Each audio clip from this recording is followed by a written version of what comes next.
मेरा नाम रिद्धि है। मेरी बहन का नाम सिद्धि है। हम दोनों जुड़वा बहनें हैं। वह मुझसे 2 मिनट बड़ी है। हम दोनों बहनों में बड़ा प्यार है। हम दोनों ने सोचा था कि हमारी शादी एक ही घर में हो और एक साथ हो, और नसीब से ऐसा ही हुआ। हम दोनों की शादी एक ही परिवार में हुई।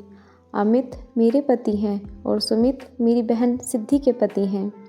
अमित और सुमित दोनों चचेरे भाई हैं, पर परिवार एक ही साथ रहता है। पास के घर में ही सिद्धि रहती है। हमारे मिलने में अब कोई प्रॉब्लम नहीं थी। सुमित और अमित हमारे पतियों में भी अच्छी बॉन्डिंग है। घर सिर्फ दीवारों से अलग है। ऐसे हम कभी भी एक साथ खाना खा लेते हैं और कहीं भी रह लेते हैं। हम दोनों बहनों को यह अच्छा लगा कि चलो कोई बंदिश नहीं है। शादी तो एक साथ हुई ही, लेकिन अब हम दोनों एक ही साथ प्रेग्नेंट भी हो गई। लेकिन सच बताऊं तो यह हमने नहीं सोचा था, बस यह हो गया। हम दोनों की डिलीवरी डेट भी एक ही दी गई थी। ससुराल और मेरे घर में सभी बहुत खुश थे। हम दोनों बहनें एक साथ अपने घर गई और संयोग हुआ कि हम एक साथ ही डिलीवरी के लिए अस्पताल गए।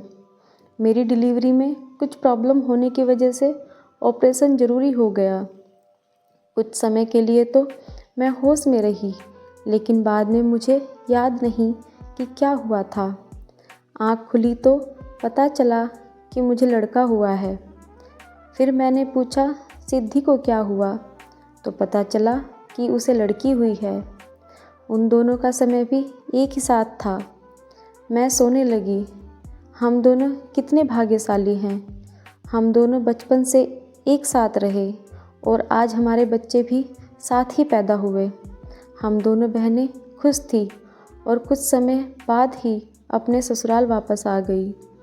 अब हम माँ बन गए थे, तो ज़्यादातर समय एक दूसरे के साथ अपने बच्चों को संभालने में लगा रहता था। बच्चे जल्दी ही बड़े हो जाते हैं, यह सुना था, लेकिन हम अपने बच्चों को बड़े होते देख रहे थे।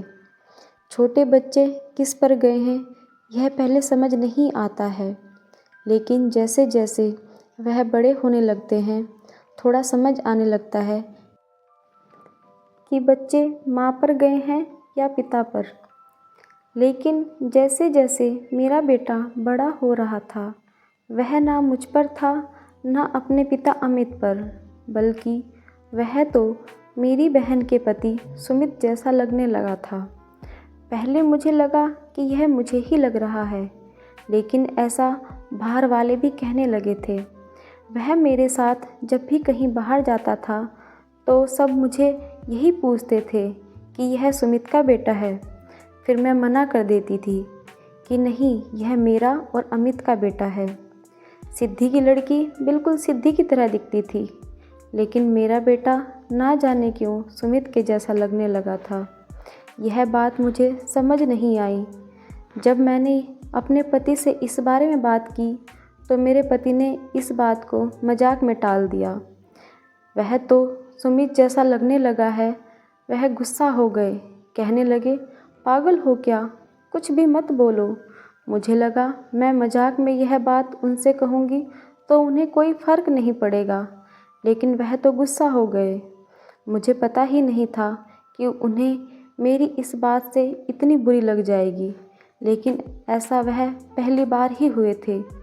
अब मेरे मन में कई सवाल मंडराने लगे थे कि यह मेरे साथ क्या हो रहा है। मेरी बहन और बाकी सभी को मैंने कुछ नहीं कहा, लेकिन क्या सबको दिखाई नहीं पड़ रहा था? लेकिन कोई भी इस बारे में जिक्र भी नहीं करता था। कुछ महीने ऐसे ही और चल गए, लेकिन मेरे दिमाग में यह सब चलता ही रहा। मेरा बेटा जैसे बड़ा हो रहा था, वैसे वैसे मैं और ज़्यादा सोचने लगी थी। फिर मैंने सोचा कि मैं अपनी बहन से इस बारे में बात करूं। मैं उससे डायरेक्ट नहीं पूछा, क्योंकि हो सकता है वह गलत तरीके से ले ले, और मैं नहीं चाहती थी कि मेरी इस बात से उसे बुरा लगे और मेरी वजह से उसके और सुमित के बीच में कुछ तनाव पैदा हो।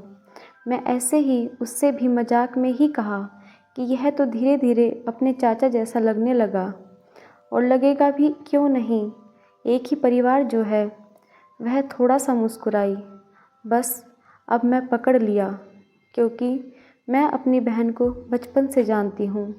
उसकी यह मुस्कान कुछ छुपाने वाली थी। वह जल्दी से बहाना करके वहाँ से चली गई।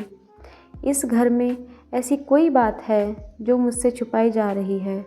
अब मुझे सबके ऊपर शक होने लगा था। मुझे अपने पति, अपनी बहन और अपनी बहन के पति पर, सब पर शक हो रहा था। मैं कुछ बहाना करके बिना बताए अपने घर मायके चली गई। सिद्धि को भी नहीं बताया। जब मैं अपने मायके पहुंची तो मेरी माँ ने मुझसे पूछा कि वह ऐसे बिना बताए कैसे चली आई। तब मैंने अपनी माँ से जाकर बोला, मुझे पता नहीं क्या हो गया है, मैं पागल हो गई हूँ, कुछ भी उल्टा सीधा सोच रही हूँ। थोड़े दिन यहाँ रहूँगी तो शायद दिमाग शांत हो जाएगा। मैं थोड़े दिन वहाँ रुकना चाहती थी, लेकिन मैं 2 दिन में ही वापस आ गई अपने जवाब के साथ। इस दौरान भी मेरी बहन सिद्धि का फ़ोन आता रहा माँ के पास। शायद वह यह कह रही होगी कि रिद्धि को कुछ मत बताना, लेकिन मेरी माँ ने मुझे सब कुछ बता दिया। उन्होंने कहा कि शायद अब समय आ गया कि तू जान ले, नहीं तो तू कुछ उल्टा सीधा सोचने लगेगी। उनकी बातें सुनकर मैं अपने ससुराल वापस आ गई। मेरे पति जाते ही बोले कि यह क्या तरीका है, ऐसे भी कोई बिना बताए जाता है क्या? मैंने उनसे कहा, चलो मेरे साथ। मैं उन्हें सिद्धि के यहाँ ले गई। उसका पति सुमित भी वहीं था। मुझे और अमित को देखकर वह दोनों थोड़े आश्चर्यचकित हुए। सिद्धि बोली, क्या लेके आई माँ के यहाँ से, बिना बताए जो चली गई थी? मैंने बोला, तुझसे ही तो सीखा है बातें छुपाना। तुमने भी तो मुझे नहीं बताया कि तेरे गर्भ में जुड़वा बच्चे थे। यह बात सुनकर सिद्धि मेरी ओर देखने लगी और मैंने जाकर उसे गले लगा लिया। यह मेरी बहन है जिसने अपना एक बच्चा मेरी गोद में दे दिया। वह बोली कि मैं सभी को मना किया था क्योंकि मैं तुझे सरप्राइज़ देना चाहती थी, लेकिन तुमने मेरा सारा सरप्राइज़ ख़राब कर दिया। तेरी डिलीवरी के समय में कुछ कॉम्प्लिकेशन की वजह से तेरा बच्चा डॉक्टर बचा नहीं पाए, और मैं यह नहीं चाहती थी कि जब तुम्हें यह बात पता चले तो तुम पूरी तरीके से टूट जाओ। मैं यही सोच रही थी कि जब मेरी बहन की आँख खुले तो उसे यह सुनना ना पड़े कि उसकी गोद सूनी रह गई, इसलिए मैंने यह सब किया।